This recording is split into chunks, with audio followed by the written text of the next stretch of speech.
globalisasi itu lebih ditingkatkan. Ketika kita hanya di situ, ternyata bukan itu saja, masih ada tahapan fase selanjutnya, yang dimana sekarang itu Indonesia berada di era 4.0. Itu Indonesia berada di era 4.0.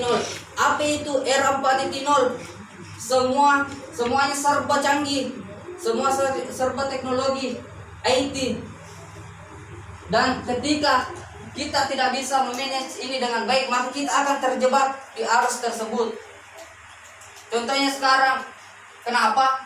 Contoh seperti yang dikatakan kemarin sama Bobby, katanya dia menyuruh apa kemarin Bobby, keluhanmu yang saya dengar, ya katanya ingin menghapuskan TikTok, kan?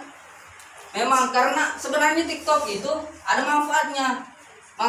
Setiap apa yang kita lakukan itu pasti bernilai, ada positifnya, ada negatifnya, tapi tergantung dari bagaimana kita menggunakannya itu yang parah sekarang itu masuknya mengikuti budaya barat. Itu yang sangat parah ketika kita karena kan sekarang anak TK, anak SD sudah bisa main TikTok, main HP, sudah bisa bahkan adekku di rumah sama rata mabar semua setiap hari. Itu karena pengaruh. Jadi kalau kita tidak bisa menggunakannya dengan baik, maka kita akan terjebak di arus ini.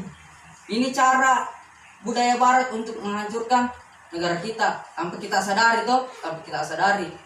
Dengan adanya masuknya di era 4.0 ini, semua dicanggihkan. Tuh, apa pengaruhnya? Anak sekolah sekarang main TikTok, dia sementara belajar di belakang main TikTok. Seandainya main TikTok sewajarnya, enggak. Tapi yang tidak sewajarnya, apa-apa yang sedikit saja sekarang pasti dikasih viral, pasti viral. Setelah viral, orang itu merasa malu, kemudian bunuh diri, gantung diri. Itu kan pengaruh yang sangat dahsyat sekarang yang saya lihat. Itu. Jadi kita sebagai mahasiswa bagaimana agar hal ini tidak terjadi di warga pergerakan mahasiswa Islam Indonesia. Ketika kita sebagai mahasiswanya tinggal diam, berarti ilmu Anda di PMI masih kurang. Itu yang harus kita lihat. Apa yang sekarang menjadi keluhan masyarakat itu adalah anak-anaknya. Misalnya dia tidak bisa, ketika anaknya yang bersekolah di SMA, pasti kalian pernah mengalami hal yang seperti itu toh. Cecet sange sama cewek, minta pap, kemudian kirimkan pap, sudah kirimkan pap dikasih viral, malu. Itu kan yang pernah terjadi. Merasa malu karena dilihat sama keluarganya. Setelah itu gantung diri, bunuh diri, habis, tamat episode. Itu yang harus kita teliti, bagaimana supaya IT ini digunakan dengan baik. Kita harus memanajemen suatu gerakan yang baik. Ketika kita di PMI hanya tinggal diam, maka tidak akan ada perubahan yang terjadi. Di sini kita berbicara tentang pergerakan mahasiswa Islam di Indonesia. Bagaimana sih mahasiswa Islam di Indonesia? Bukan mahasiswa Islam kemudian meniru gaya orang Barat, bukan yang seperti itu. Itu yang harus kita ingat.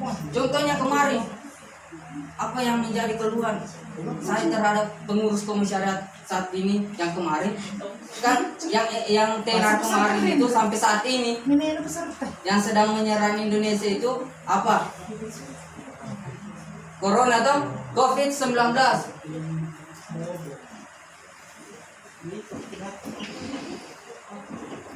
Habis jalan di bawah terpegang.